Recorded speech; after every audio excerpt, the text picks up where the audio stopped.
CD Connection, the music store that lost its signal.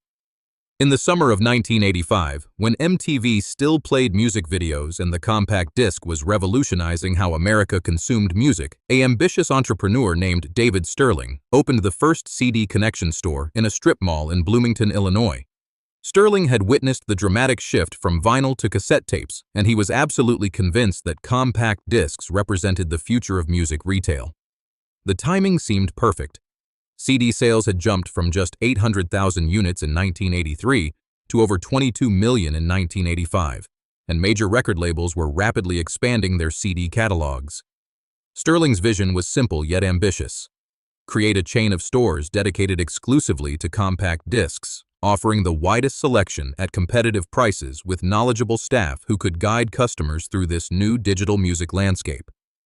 That first CD Connection store featured over 3,000 titles, which was enormous for the time when most record stores carried maybe 500 CDs alongside their vinyl and cassette inventory. The store's sleek design included listening stations where customers could sample albums before purchasing, a revolutionary concept that would later become standard in music retail. Sterling invested his life savings of $75,000 and borrowed another $125,000 to launch what he believed would become the Tower Records of the CD era. The early years of CD Connection were nothing short of spectacular, riding the massive wave of consumer adoption of compact disc technology. By 1987, Sterling had opened 5 additional locations across Illinois and Indiana, each store generating average monthly revenues of $85,000. The company's success was built on several key advantages. They offered the largest CD selection in most markets, often carrying 8,000 to 10,000 titles per store by 1988. Their staff were genuine music enthusiasts who could make informed recommendations across genres, and they maintained competitive pricing by buying directly from distributors and passing savings to customers. CD Connection also pioneered the concept of special ordering, allowing customers to request any CD in print and guaranteeing delivery within 2 weeks. The chain's marketing strategy focused heavily on print advertising in local music magazines and college newspapers, targeting the 18 to 34 demographic that was driving CD adoption. By 1990, CD Connection had expanded to 23 stores across the Midwest, with annual revenues approaching $18 million. Sterling had successfully positioned his company as the destination for serious music lovers, offering not just mainstream hits, but extensive selections in jazz, classical, world music, and emerging alternative rock. The stores became cultural hubs where music fans would spend hours browsing, discovering new artists, and engaging with fellow customers and staff about their musical passions. The 1990s brought unprecedented growth opportunities as the compact disc format achieved total market dominance, and CD Connection aggressively expanded to capitalize on this golden age of physical music sales. Between 1990 and 1995, the company opened 47 new locations, expanding into Ohio, Michigan, Wisconsin, and Missouri, bringing their total store count to 70 locations by mid-decade. Annual revenues soared from $18 million in 1990 to $78 million in 1995, making CD Connection one of the largest independent music retail chains in the Midwest. The company went public in 1993, raising $12 million in capital that funded their rapid expansion and allowed them to negotiate better terms with distributors. Each new CD Connection store followed the same successful formula: 12,000 to 15,000 CD titles, extensive listening stations, knowledgeable staff, and community engagement through in-store performances and album release parties. The chain also expanded their product mix, adding music-related merchandise, blank cassettes for home recording, and eventually DVD movies when that format launched in 1997. CD Connection's expansion strategy focused on secondary markets and college towns where they could dominate local music retail without directly competing with major chains like Tower Records or Sam Goody. The company also pioneered early database marketing, tracking customer purchases to send targeted mailings about new releases in their preferred genres. By 1996, CD Connection operated 82 stores and had become a significant player in music retail, with enough purchasing power to negotiate exclusive releases and promotional deals with major record labels. However, even during their peak success years, warning signs were emerging that CD Connections management either ignored or failed to properly assess. The rise of big-box retailers like Best Buy and Walmart began to fundamentally alter the music retail landscape in the mid-1990s, as these stores used CDs as loss leaders to drive traffic, selling hit albums for $9.99 when specialty retailers like CD Connection needed to charge $15.99 to maintain their margins.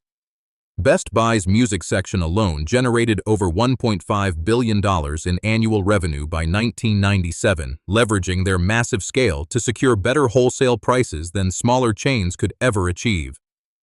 Simultaneously, the emergence of online retail posed an existential threat that CD Connection was slow to recognize. Amazon launched their music section in 1998, offering unlimited selection and prices that often undercut physical stores by 20 to 30%. The company's first major strategic error was dismissing online retail as a niche market that couldn't replicate the browsing and discovery experience of physical stores. When CD Connection finally launched their own website in 1999, it was a basic catalog with limited functionality and no integration with their store inventory systems. The site generated less than $500,000 in annual sales, a microscopic fraction of their $94 million in total revenue.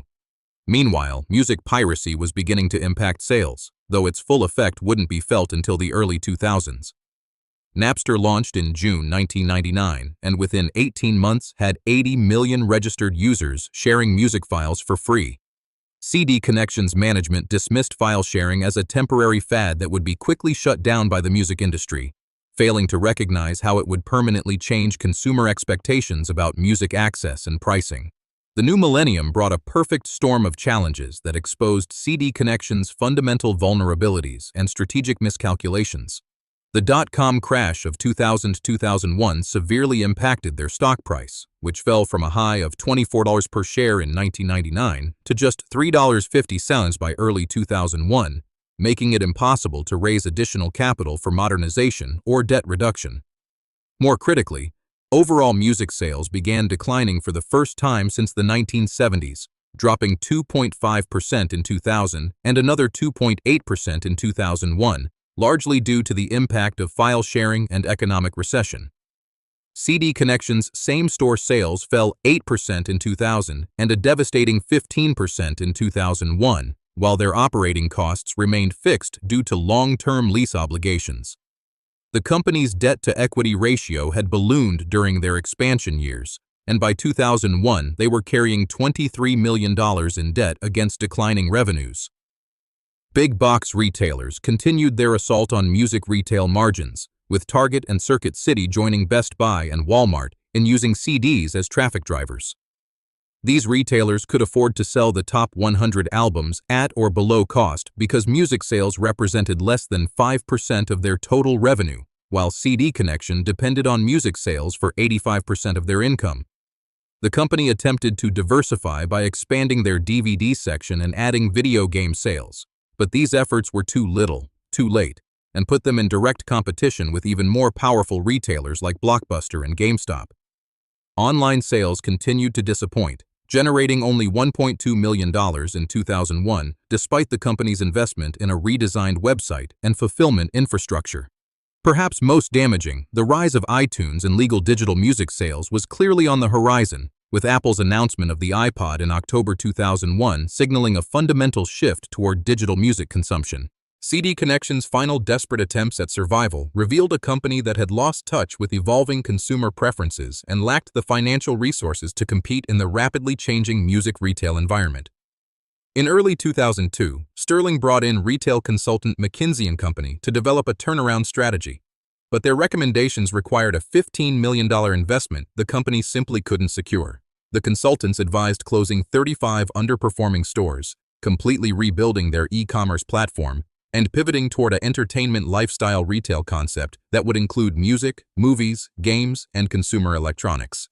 However, this strategy would have essentially transformed CD Connection into a smaller, less capitalized version of Best Buy, competing directly with retailers that had vastly superior resources and established market positions. The company attempted to negotiate with landlords to reduce their lease obligations, but most property owners refused substantial modifications, leaving CD Connection trapped in expensive long-term commitments for stores that were no longer profitable. By mid-2002, monthly cash flow had turned negative, with the chain losing approximately $800,000 per month, despite closing 12 stores earlier in the year. The final blow came when their primary lender, Fifth Third Bank, refused to extend their credit line and instead demanded immediate repayment of $8.5 million in outstanding loans. Sterling made one last attempt to find a buyer for the chain, approaching several private equity firms and even rival retailers. But CD Connection's combination of declining sales, heavy debt load, and unfavorable lease terms made them an unattractive acquisition target. The writing was on the wall when Tower Records, their much larger competitor, also began experiencing severe financial difficulties in 2002, eventually filing for bankruptcy in 2004. The collapse of CD Connection in late 2002 was swift and brutal, leaving employees, customers, and investors to contemplate what had once been a promising retail success story. On November 15, 2002, the company filed for Chapter 11 bankruptcy protection, but their financial situation was so dire that they immediately began liquidation proceedings rather than attempting reorganization. The bankruptcy filing revealed the full extent of the company's problems: $31 million in total debt, including $18 million in outstanding lease obligations, against assets valued at only $12 million, mostly consisting of inventory and store fixtures. Over 1,200 employees lost their jobs as all 78 remaining stores closed within 6 weeks of the bankruptcy filing. The liquidation sale was a grim spectacle, with desperate customers snatching up CDs at 70% discounts while empty shelves and store-closing banners marked the end of what had once been vibrant community gathering places for music lovers.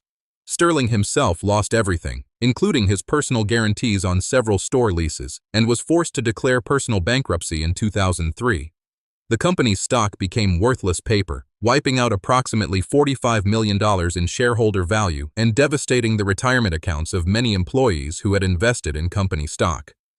Local music scenes in smaller markets were particularly hard hit, as CD Connection had often been the only retailer offering extensive selections of jazz, classical, and world music.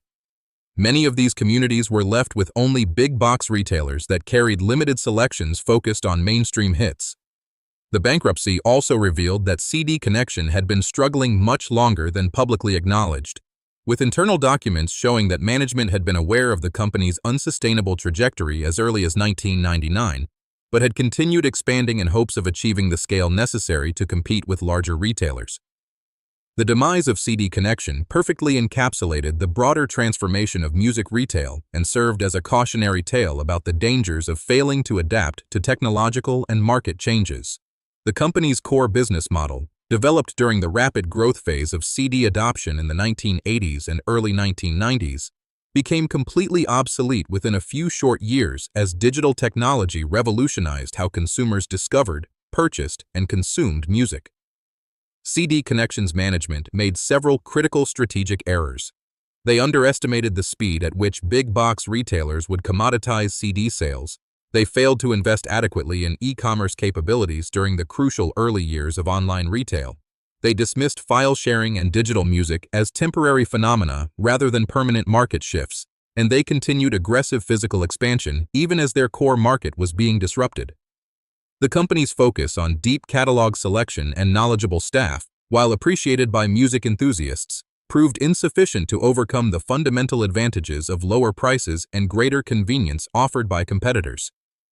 The rise of iTunes, which launched just 8 months after CD Connection's bankruptcy, demonstrated how quickly digital distribution could provide the selection and discovery features that had been the specialty retailer's primary competitive advantages.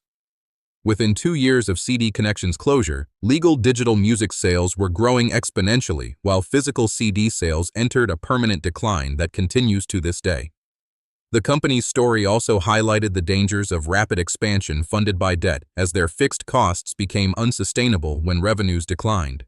Many former CD Connection customers transitioned to digital music services or shopped for the few CDs they still purchased at discount retailers, while the music discovery and community aspects of record store browsing largely moved online to platforms like AllMusic, Pitchfork, and eventually social media and streaming services. The legacy of CD Connection extends far beyond its brief 17-year existence, representing an entire era of music retail that disappeared along with the cultural role of record stores in American communities. The chain's rise and fall paralleled the complete life cycle of the compact disc as the dominant music format, from revolutionary new technology to mainstream adoption to eventual obsolescence in the face of digital innovation. For thousands of music lovers across the Midwest, CD Connection stores had served as more than retail outlets. They were cultural institutions where people discovered new artists, engaged in passionate discussions about music, and participated in a shared community of musical exploration that simply cannot be replicated in the digital realm. The knowledgeable staff who could recommend obscure jazz recordings or help customers explore world music genres were casualties of the industry's move toward automated recommendation algorithms and user reviews. The company's story also serves as a stark reminder of how quickly established business models can become obsolete in the face of technological disruption, and how even successful companies can fail if they don't anticipate and adapt to changing consumer behavior. David Sterling's vision of stores dedicated to the superior sound quality and durability of compact discs seemed brilliant in 1985, but by 2002, that same focus had become a liability as consumers increasingly valued convenience and price over audio fidelity and physical ownership. The rise and fall of CD Connection marked the end of an era when music fans would spend entire afternoons browsing record stores, reading album liner notes, and building carefully curated physical collections. Today, as streaming services provide instant access to virtually all recorded music for the price of a single CD per month, it's difficult to imagine the excitement that once surrounded the release of a new album, or the satisfaction of discovering a hidden gem in the racks of a store like CD Connection. The company's bankruptcy filing in November 2002 closed not just 78 retail stores, but also a chapter in American music culture that will never be repeated.